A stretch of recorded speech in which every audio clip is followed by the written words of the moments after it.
Hare Krishna,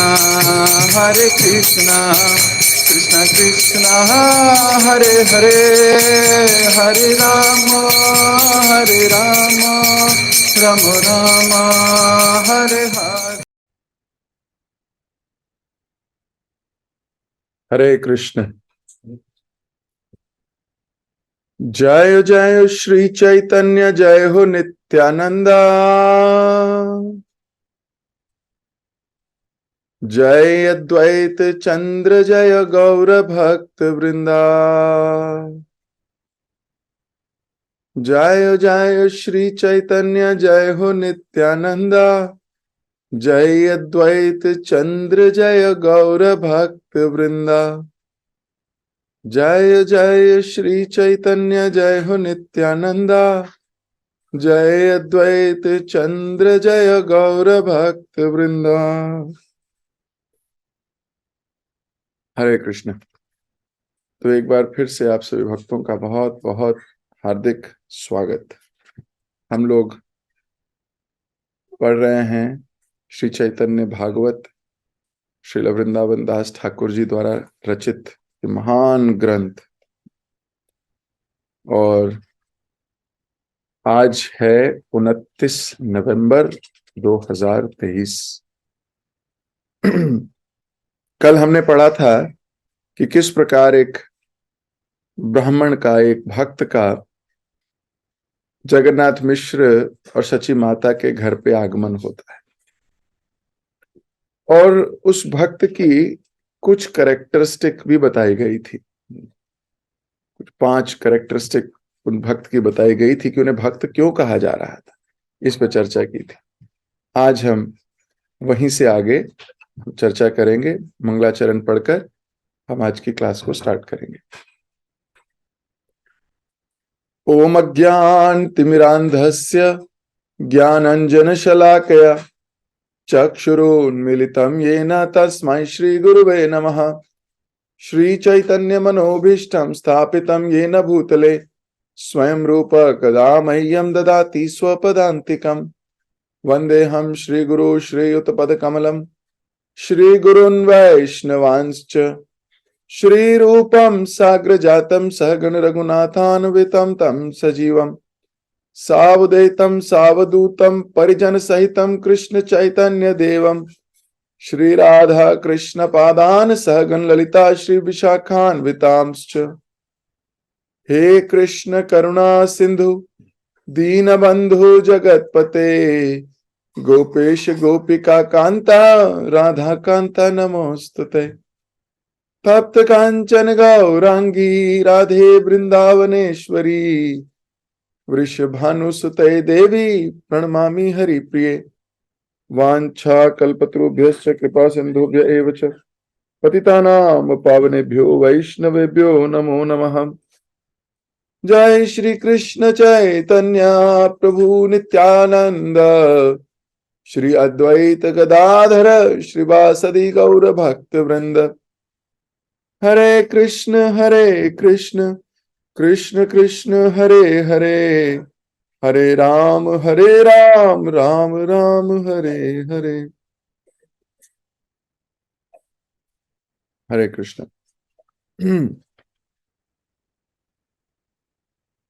तो कल ये विद्वान ब्राह्मण, ये एक भक्त इनके घर आ गया है।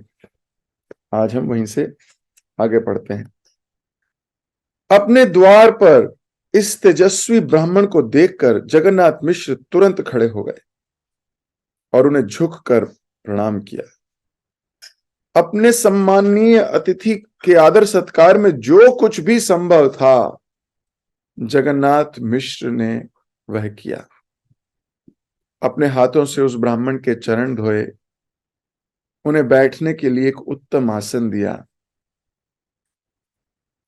उन्हें सुखपूर्वक आसन पर बैठाने के बाद जगन्नाथ मिश्र ने उनसे पूछा, हे ब्राह्मण देव, आप कौन से गांव के निवासी हैं? तो घर में अगर कोई अतिथि आए और वो अतिथि ब्राह्मण हो या अतिथि वैष्णव हो, भक्त हो, तो किस प्रकार आदर सत्कार करना चाहिए ये भी हमारे शास्त्र हमको सिखाते हैं। एक ड्यूटीफुली ऐसा करना, एक है बड़े प्रेम से, ये जानते हुए कि ये वैष्णव है, परम वैष्णव है। वैष्णव किसी के घर पर यूं ही नहीं आ जाते हैं।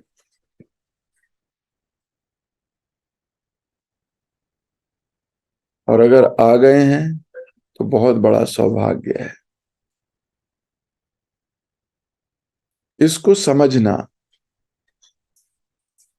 यथा उचित यथा संभव सम्मान देना।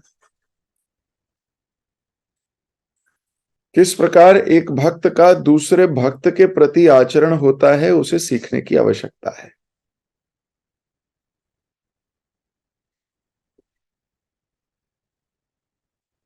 जब कोई व्यक्ति भौतिकता से प्रभावित होता है, भौतिक चकाचौंध से प्रभावित होता है, अगर वही उसी जैसा व्यक्ति, उसके जैसा ही व्यक्ति उसके घर आए, या जो बहुत धनवान हो मान लो, और कोई धन से बड़ा आसक्त है, कोई धनवान आ गया, एकदम आप कहोगे ओहो इसे कहाँ बिठाऊं, मेरे घर में तो जगह ही नहीं है अच्छी, ओहो नहीं नहीं क्या करूं क्या, तो अपनी बेस्ट कुर्सी लाओगे, बेस्ट चादर बिछाओगे उस पे। You want to impress him और you want to respect him. और कुछ होगा नहीं देने के लिए तो बड़े शर्मिंदगी सी महसूस होगी कि इन्हें क्या खिलाऊं क्या पिलाऊं, ग्लास टूटा हुआ है, क्या करूं।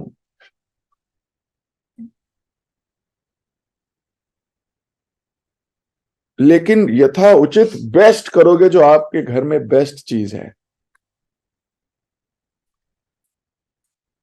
अगर भक्त आए तो क्या हम ऐसा सोचते हैं, या हम ऐसा सोचते हैं अरे वो तो भक्त है, उसे तो कहीं भी बिठा लो, कोई उसको बुरा नहीं लगेगा, अरे वो तो भक्त आ रहा है, उसको कहीं भी जगह दे देंगे, यहाँ बैठ जाएंगे, कोई बात। जब कोई, ये आपकी दृष्टिकोण है, आपकी मनोवृत्ति है। धनवान व्यक्ति के लिए आप चाहते हो बहुत बढ़िया सी जगह हो, आके वो इंप्रेस होके जाए हमारे घर से, लेकिन भक्त आए तो, भक्त तो कहीं भी आने कुछ भी खा लेंगे, क्या है। सोचिए, जरा विचार कीजिए अपने आचरण पर। हाँ, भक्त सिंपल होते हैं, इसमें कोई दो राय नहीं है। उनको सिंप्लिसिटी पसंद है, इसमें भी कोई दो राय नहीं है। लेकिन यथा उचित जो बन सके, बेस्ट ऑफ योर एबिलिटी करना चाहिए, बेस्ट ऑफ योर एबिलिटी। कितने प्रेम से इन्होंने उस, अभी पूछा भी नहीं है आप कौन है, बस इतना पता लगा है कृष्ण कृष्ण कृष्ण कृष्ण कृष्ण कृष्ण बोलते हैं रोज सुबह शाम, भगवान के नाम में बहुत रुचि है, गहरा अनुराग है, दिव्य कांति है शरीर पर। आइए बैठिए, आसन दिया, पैर धोए उनके, उचित जगह पर उनको बिठाया। तो कोई पूछ सकता है प्रभु जी आज की डेट में तो बिना पूछे किसी को घर में भी घुसने नहीं देना चाहिए। बिल्कुल ठीक बात है, लोग बहरूपिये भी बन के आते हैं, लेकिन एटलीस्ट जिनको जानते हो उनके लिए तो आदर सत्कार किया जा सकता है, उनको तो बिठाया जा सकता है। आइए बैठिए, पानी ला के दीजिए, और कुछ नहीं तो पानी पिलाइए, प्रेम से बात कीजिए, कैसे आना हुआ, आप ठीक हैं, घर पे सब कुशल है, आपकी भक्ति कैसी चल रही है, जिस प्रकार आपका नाम में रुचि आ रही है मुझे भी थोड़ा बताइए, कैसे मेरी नाम में रुचि बढ़ेगी। इत्यादि इत्यादि। और यथा यथा उचित सम्मान देना चाहिए अतिथि को, और फिर वैष्णव हो तो बात ही क्या। तो अभी पूछ रहे हैं कि आप कौन से गांव के निवासी हैं। ब्राह्मण ने उत्तर दिया, मेरी संसारिक कार्यों में कोई रुचि नहीं है, इसलिए मैं एक स्थान से दूसरे की यात्रा करता रहता हूं। वास्तव में ये मेरा अशांत और चंचल मन है जो मुझे यहां वहां उठाए फिरता है। की जाए तो बोल रहे मेरा मन ही चंचल है, इधर उधर मुझे उठाए फिरता है ये। श्री जगन्नाथ मिश्र ने आदर पूर्वक कहा, यह तो इस संसार का सौभाग्य है कि आप सर्वत्र भ्रमण करते हैं। आज आपका दर्शन पाकर मैं धन्य हो गया। कृपया मुझे आपके लिए भोजन बनाने की अनुमति दें। वैष्णव इधर उधर जाते हैं। कई बार परिव्राज का आचार्य बोलते हैं, एक स्थान पर नहीं रहते, ये बार बार इधर उधर जाते हैं। किस लिए? जग कल्याण के लिए। लोगों को जा जाकर कृष्ण भावना भावित करने के लिए, भक्तों को, लोगों को प्रेरणा देने के लिए ये इधर उधर घूमते हैं। संसारी लोग भी घूमते हैं। कई लोगों को घूमने का बड़ा शौक होता है।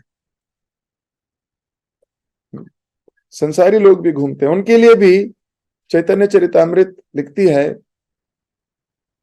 जीवेर लालसा यही इथि उथि धाय, शीशो नारा पारायण कृष्णा ना ही पाए। संसार के लोग किस लिए घूमते हैं? एंजॉयमेंट के लिए,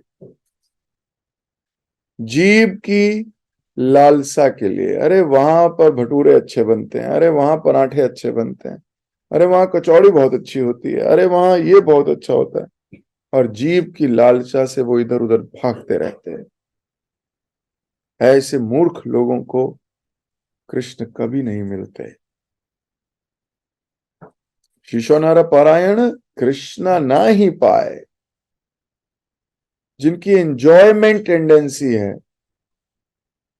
मुझे एंजॉय करना है, मुझे मजा आएगा, अरे जीव को मजा आएगा, अरे बहुत मन लगेगा, बहुत आनंद होगा, ऐसे लोगों को कृष्ण कभी नहीं मिलेंगे।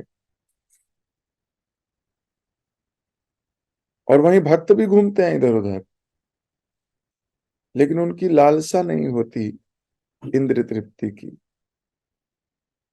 बिल्कुल नहीं होती। उनका ये लालच नहीं है, अरे वो वाली माता जी बहुत अच्छा प्रसाद बनाती है, उनके घर चलते हैं, कुछ बढ़िया प्रसाद मिलेगा।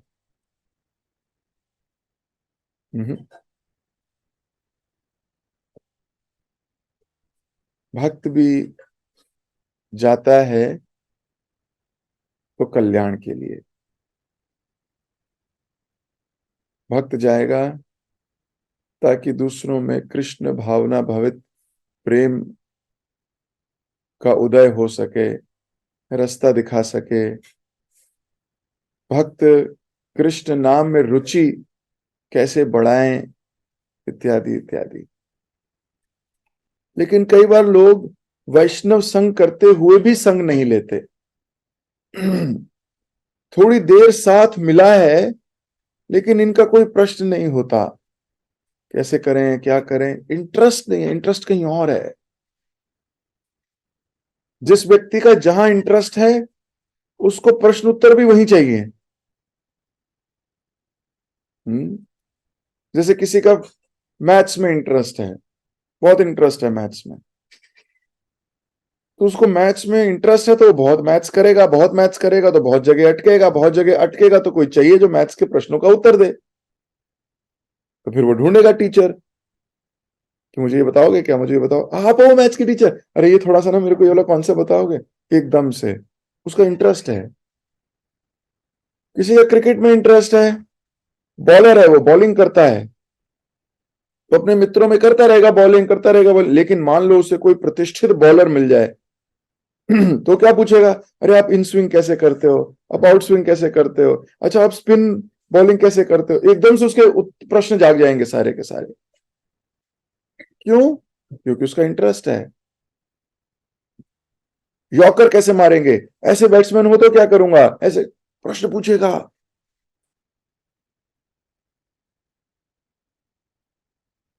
तो कई बार वैष्णव मिले पर कोई प्रश्न ही नहीं है, इसका मतलब है कोई इंटरेस्ट अभी नहीं है। प्रश्न खेल कूद मौज मस्ती के होंगे, प्रश्न गहरे नहीं होंगे। रुचि। तो जब वैष्णव का संग हो जाए, जो कि बड़ा दुर्लभ है, बहुत दुर्लभ है ये वैष्णव संग, और मान लो मिल जाए और मिलने के बाद भी हम उसका लाभ ना ले पाए, तो फिर हमने खो दिया मौका, क्योंकि बार बार मौका नहीं मिलता।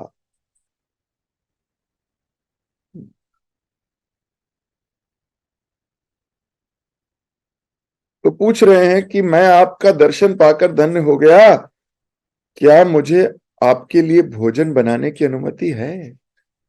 पूछ रहे हैं क्या मैं आपकी सेवा करना चाहता हूं, तो क्या मैं कुछ प्रसाद बनाऊं आपके लिए, भोग बनाऊं? ब्राह्मण ने उत्तर दिया, मिश्रा जी जैसे आपकी इच्छा। जगन्नाथ मिश्र भीतर गए, अच्छी तरह से रसोई को साफ करवाया और रंधन के लिए सारी आवश्यक वस्तुओं की व्यवस्था कर दी। तत्पश्चात ब्राह्मण ने आनंद भरे हृदय के साथ रंधन किया और अपने प्रिय भगवान गोपाल को नैवेद्य दिखाने के लिए बैठ गए। प्रत्येक प्राणी के हृदय में परमात्मा स्वरूप विराजमान श्री सच्चिनंदन चैतन्य महाप्रभु ने उस ब्राह्मण को अपने दिव्य दर्शन देने का निश्चय किया। ब्राह्मण ने भोग लगाकर अपना ध्यान आरंभ ही किया था कि पूर्ण रूप से नग्न एवं नख से सिर तक धूल धूसरित बालक निमाई उनके सामने आकर खड़े हो गए। अभी भोजन बन गया है, भगवान को भोग लगने लगा है, ब्राह्मण ध्यान लगाने लगा है, और ये छोटे से बालक निमाई पूर्ण नग्न एकदम सामने आके खड़े हो गए और धूल में लिपटे हुए। खेल कूद करते हैं तो धूल में लिपट ही जाते हैं, सच्ची बात है। उन जमाने में कौन सी टाइलें लगी थी घरों में, मिट्टी के आंगन पुते होते थे।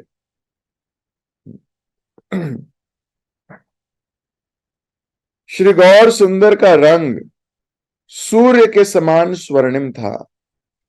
उनके हाथ एवं पैर अत्यंत सुंदर थे। स्मित मुस्कान के साथ निमाई ने ब्राह्मण के नैवेद्य में से एक ग्रास उठाया और उसके देखते देखते ही अपने मुंह में डाल लिया। हो गया, लग गया भोग। अब वो भगवान को खिलाने के लिए बैठे हैं, ये आके जो बनाया है पकाया है प्लेट में रखा है, उसमें से एक उठाया, बोलो हरि बोल, निपट गया। यद्यपि यह उस ब्राह्मण का परम सौभाग्य था, लेकिन वह चिल्लाने लगा, हाय, इस चंचल बालक ने भगवान का भोग को जूठा कर दिया। जगन्नाथ मिश्र दौड़े हुए आए और देखा कि निमाई हंसते हुए भोग खा रहा है। अपने शरारती पुत्र को दंड देने की इच्छा से जगन्नाथ मिश्र निमाई को पकड़ने के लिए दौड़े, परंतु चिंतित ब्राह्मण ने उनका हाथ पकड़कर रोक दिया। ब्राह्मण ने कहा, देखो मिश्रा जी, आप एक सम्माननीय तथा विद्वान ब्राह्मण हैं। आपका पुत्र अभी नादान है और उसे सही और गलत की कोई पहचान नहीं है, और देखा जाए तो उसने किया भी क्या है, उसको दंड देने से क्या लाभ होगा। तुम इस बालक को कुछ मत कहो। लज्जित होकर जगन्नाथ मिश्र ने अपने सर को दोनों हाथों में पकड़कर वहीं बैठ गए और बिना कुछ कहे वहीं बैठे रहे। ब्राह्मण ने कहना जारी रखा, बुरा मत मानिए मिश्रा जी, आपके घर में जो कुछ फल और सब्जियां हो वो मुझे दे दीजिए, आज मैं केवल उन्हें खाकर ही निर्वाह कर लूंगा। श्री मिश्रा जी ने कहा, मुझे अपना सेवक समझिए, मैं फिर से भोजन की तैयारी करता हूं। सच कहूं तो तब तक आप उन्हें रसोई नहीं बनाएंगे, मेरे मन को शांति नहीं मिलेगी। रंधन के लिए अवश्य सब सामग्री घर में उपलब्ध है। तो वो ब्राह्मण ने कहा, आपने जितना भोग बनाया अब तो जूठा हो गया, अब तो गोपाल जी को भोग लगेगा नहीं, भगवान को झूठा भोग थोड़ी खिलाया जाएगा। तो आप चिंता मत कीजिए, जो पुरानी सब्जी वब्जी जो पड़ी हो आपके घर में, मैं वही खा लूंगा। तो मिश्रा जी ने कहा, ऐसा मत कहिए जी, आप अतिथि हैं, घर में बहुत सामान है, हम दोबारा बना लेंगे। हम एक बार दोबारा भोग बनाते हैं। घर के अन्य सदस्यों ने भी ब्राह्मण से पुनर्रंधन करने का आग्रह किया। ब्राह्मण मान गए, यदि तुम सबकी इच्छा है तो मैं एक बार फिर से रंधन करूंगा। यह सुनकर सब प्रसन्न हो गए। कुछ लोग रसोई और बर्तनों को पुनः अच्छी तरह से साफ करने लगे और आवश्यक सामग्री जुटाने में व्यस्त हो गए। जब ब्राह्मण ने पुनः रंधन आरंभ किया तो कुछ लोगों ने उन्हें परामर्श दिया कि निमाई पुनः ब्राह्मण को तंग कर सकता है, इसलिए उसे संभाल कर रखा जाए।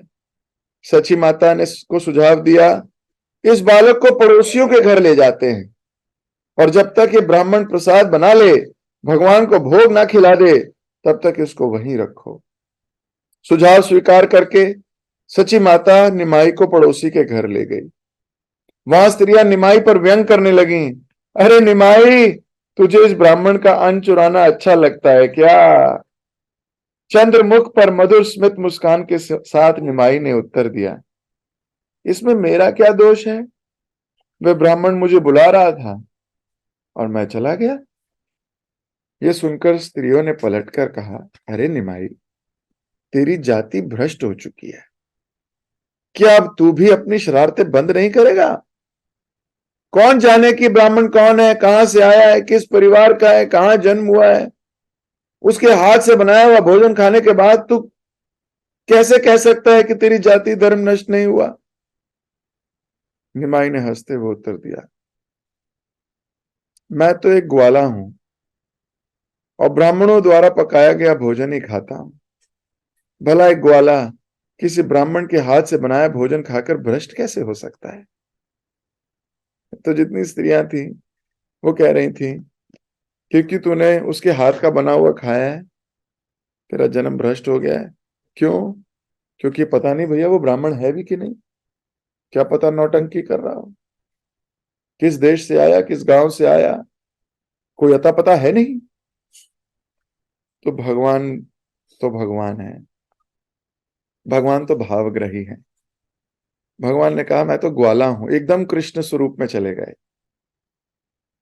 बोले, मैं तो ग्वाला हूं और ब्राह्मणों के हाथ से ही तो खाता हूं, और फिर ब्राह्मणों के हाथ से खाया हुआ मेरी जाति भ्रष्ट कैसे हो गई?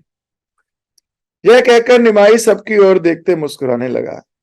इस प्रकार निमाई ने हंसी खेल में अपनी असली पहचान सबको बता दी, परंतु योग माया की शक्ति से कोई भी इसे समझ नहीं पाया। बालक को गोद में खिलाते हुए स्त्रियां तर्क वितर्क का सुख ले रही थीं। निमाई एक स्त्री की गोद से दूसरी की गोद में झूल रहा था और जिसकी भी भुजाओं में जाता उसे अलौकिक आनंद के महासागर की तरंगों में डुबो देता। इस दौरान उस ब्राह्मण ने पुनः रंधन किया और अपने इष्ट देव भगवान बाल गोपाल को नैवेद्य दिखाने के लिए बैठ गए। मंत्र उच्चारण करते समय बाल गोपाल का ध्यान कर रहे थे, परंतु परमात्मा रूप में भगवान गौरचंद्र सबको जानते थे। अपनी मोहक लीलाओं से निमाई ने सबको मंत्रमुग्ध कर लिया था। उन स्त्रियों के बीच से वो कब निकल गए, किसी ने ध्यान नहीं दिया। मुस्कुराते हुए उसी स्थान पर जाकर बैठ गए जहां ब्राह्मण भोग लगा रहा था। चुपके से मुट्ठी में चावल भरे और मुंह में डालकर फिर वहां से निकल गए। अपनों आंखों के सामने ये होता देख ब्राह्मण को विश्वास नहीं हुआ, वह हक्का बक्का रह गया। दोनों भुजाओं को ऊपर उठाकर जोर से चिल्लाने लगा, हाय हाय देखो इस बालक ने क्या अनर्थ कर दिया, फिर से मेरे चावल खाकर यहां से भाग गया है। यह सुनकर जगन्नाथ मिश्र ने छड़ी उठा ली। घबराकर निमाही एक कमरे में जाकर छिप गया, परंतु उसके पिताजी गुस्से से लाल पीले ठीक उसके पीछे थे। वे निमाही पर चिल्ला रहे थे, ठहर जा, आज मैं तुझे दंड देकर ही रहूंगा। तुझे क्या लगता है इतनी शरारत करके तू बच जाएगा? मैं एक सुसंस्कृत और प्रतिष्ठित ब्राह्मण हूं, लेकिन लगता है तूने मुझे मूर्ख समझ लिया है। तेरे जैसा चोर और शरारती बच्चा दूसरा किसी घर में नहीं होगा। जब जगन्नाथ मिश्र निमाही को पकड़ने के लिए दौड़ रहे थे तो घर के अन्य सदस्य उन्हें मनाने का प्रयास करने लगे, परंतु क्रोध से तमतमाते जगन्नाथ मिश्र किसी के मानने के लिए तैयार नहीं थे। आज मुझे छोड़ दो, आज इसकी अच्छी तरीके से पिटाई करूंगा। तो बेचारा ब्राह्मण, उसने फिर से भोग लगाया, भोग बनाया। अब वो भगवान को खिलाने के लिए बैठा है, मंत्र उच्चारण किया, ये फिर से आ गए और आके फिर से उसके सामने चावल मुट्ठी में भर के और खाने लगे और भाग गए वहां से। पिताजी बड़े कष्ट में हैं अभी। आप सोचो अगर किसी ने एक बार प्रसाद बनाया जूठा हो जाए, फिर दूसरी बार बनाए वो फिर से जूठा हो जाए, क्या हाल होगा? माताओं को एक बार बनाना पड़े और उसके बाद पता लगे नहीं नहीं ये खराब है, दोबारा बना दीजिए, वो बोलेंगे जो मिल रहा है ना यही मिल रहा है भाई, अब यही है, और नहीं बन सकता अब। अभी पिटाई करने के लिए रेडी है। लोग समझाने लगे, देखो मिश्रा जी, आप अत्यंत उदार हृदयी ब्राह्मण हो, इस प्रकार अपने बेटे को पीटना कहाँ की समझदारी है। निमाई तो छोटा बच्चा है, केवल कोई मूर्ख ही इतने छोटे बच्चे की पिटाई करेगा। बच्चे तो शरारती होते ही हैं, और ये सोचना कि पिटाई करके उसे सदाचरण की शिक्षा दी जा सकती है, ये भी निपट मूर्खता है। देखो हमारे शास्त्रों में तब लिखा हुआ है, बच्चों की पिटाई करके उन्हें सुधारना किसी मूर्ख का काम है। कोई मूर्ख ही पिटाई करके सुधारने की सोचेगा। वह ब्राह्मण यात्री भी दौड़कर उस स्थान पर पहुंचा और उसने जगन्नाथ मिश्र का हाथ पकड़ लिया। उसने कहा, माननीय पंडित जी, जरा मेरी बात सुनो, इसमें आपके पुत्र का दोष नहीं, व्यक्ति के भाग्य में जो लिखा है वही होता है। शायद आज मेरे भाग्य में कृष्ण प्रसाद नहीं लिखा है, भला इस नादान का इसमें क्या दोष? अत्यंत क्षुब्ध मन से जगन्नाथ मिश्र अपना सिर लटकाकर चुपचाप बैठ गए। लज्जा के कारण वे किसी की आंख में आंख डालकर देख नहीं पा रहे थे। उसी समय विश्व रूप वहां आ गए। उसका कंधा जनेऊ से सुशोभित था।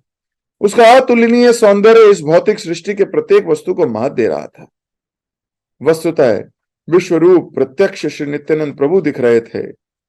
उनके विस्तार जो थे, विश्वरूप सतत शास्त्रों पर चर्चा करते हुए उनके सार भगवान श्री कृष्ण की भक्ति का वर्णन किया करते थे। तो विश्वरूप यानी बड़े भैया, चैतन्य महाप्रभु के बड़े भाई वहां आ गए। विश्वरूप के अलौकिक रूप सौंदर्य से मंत्रमुग्ध वह ब्राह्मण केवल उनका मुख निहारता रहा। जैसे तैसे उसने अपने आप को संभाला और पूछने लगा, इस असाधारण व्यक्ति के पिता कौन हैं? एक पड़ोसी ने उत्तर दिया, यह श्री मिश्रा जी के ही ज्येष्ठ पुत्र हैं। यह सुनकर ब्राह्मण हर्षित होकर विश्वरूप को गले लगा लिया और बोलने लगा, धन्य है, ऐसे पुत्र के माता पिता धन्य है। ब्राह्मण को प्रणाम करने के बाद विश्वरूप बैठ गए और ब्राह्मण से कुछ बोलने लगे। उनकी वाणी मानो उनके मुख से बहती अमृत की धारा थी। आज का दिन कितना शुभ है, आप जैसे संत पुरुष के चरण हमारे घर में पड़े हैं। आप पूर्णतः संतुष्ट एवं आत्मा राम है। इस धरती को पावन करने के लिए सर्वत्र विचरण करते हैं। ये मेरा परम सौभाग्य है कि आज मुझे अतिथि के रूप में आपकी सेवा का अवसर प्राप्त हुआ है। परंतु मुझे खेद है कि आप अभी तक भूखे हैं। यदि किसी घर में अतिथि भूखा रहता है तो दरिद्रता और अमंगल वहां निवास करते हैं। मैं आपके दर्शन करके धन्य हो गया, परंतु आपके साथ जो घटना घटी है उसे सुनकर मेरा हृदय विदीर्ण हो रहा है। ब्राह्मण ने उत्तर दिया, इसमें खेद करने की आवश्यकता नहीं। मैं फल और कंदमूल खाकर अपना निर्वाह कर लूंगा। मैं तो वैसे भी वनवासी हूं। दुर्लभ ही है कि मुझे चावल या पका हुआ भोजन मिले।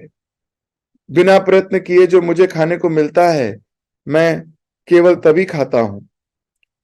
सच कहूं तो तुम्हें देखने मात्र से इतना सुख मिल गया है कि लाखों करोड़ों बार जैसे भोजन कर लिया हो। तुम्हारे घर में जो कुछ ही भोजन हो उसे ले आओ, मैं खा लूंगा। शोक विध्वल जगन्नाथ मिश्र अभी तक अपने सर को पकड़कर बैठे थे। किसी से कुछ कहने का तो प्रश्न ही नहीं था। विश्वरूप ने उत्तर दिया। विश्वरूप ने कहा, प्रियवर, आप तो दया के सागर हैं, फिर भी मुझे आपको कुछ मांगते हुए हिचकिचाहट हो रही है। आप जैसे संत पुरुष दूसरों के दुख में अपना दुख देखते हैं और दूसरों के सुख देने के लिए अपने सुख का त्याग करने में हिचकिचाते नहीं। कृपया थोड़ा सा कष्ट करें और अंतिम बार भोजन बनाएं और भगवान कृष्ण को भोग लगाएं।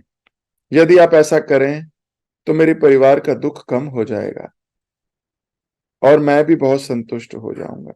ब्राह्मण ने उत्तर दिया, मैं पहले 2 बार रसोई बना चुका हूं, लेकिन शायद भगवान की इच्छा आज कुछ और है। मैं समझ सकता हूं कि आज मेरे भाग्य में भोजन नहीं लिखा। श्री कृष्ण भी यही इच्छा करते हैं, फिर भला और व्यर्थ प्रयास क्यों करूं। तो यहां दोनों की वार्तालाप हो रही है। विश्वरूप कह रहे हैं, प्लीज एक बार और बना लो। और वो कह रहे हैं, अगर कृष्ण की इच्छा नहीं है तो मैं जितनी बार भी बनाऊं नहीं होगा। पर एक बात बड़ी खूबसूरत है, इस पर ध्यान देने की जरूरत है। विश्वरूप और ये भक्त ब्राह्मण दोनों आपस में कैसे बात कर रहे हैं, सोचिए जरा। दोनों भक्तों के बीच का संवाद देखिए। वो कह रहे हैं कि मेरा कितना सौभाग्य है कि मैं आपके दर्शन कर पा रहा हूं। और कई बार ये रटी हुई बात बोल देना बड़ा आसान है। इतनी बार शास्त्र सुन लेते हैं लोग कि उनको रट जाता है बोलना क्या है। हम तो आपके दास हैं जी, हम तो आपके, है ना, कुकुर हैं जी, आप तो भगवान हैं जी, आप तो ये हैं जी, आप तो वो हैं जी। एक्शन एक भी नहीं है। बोलना आ जाता है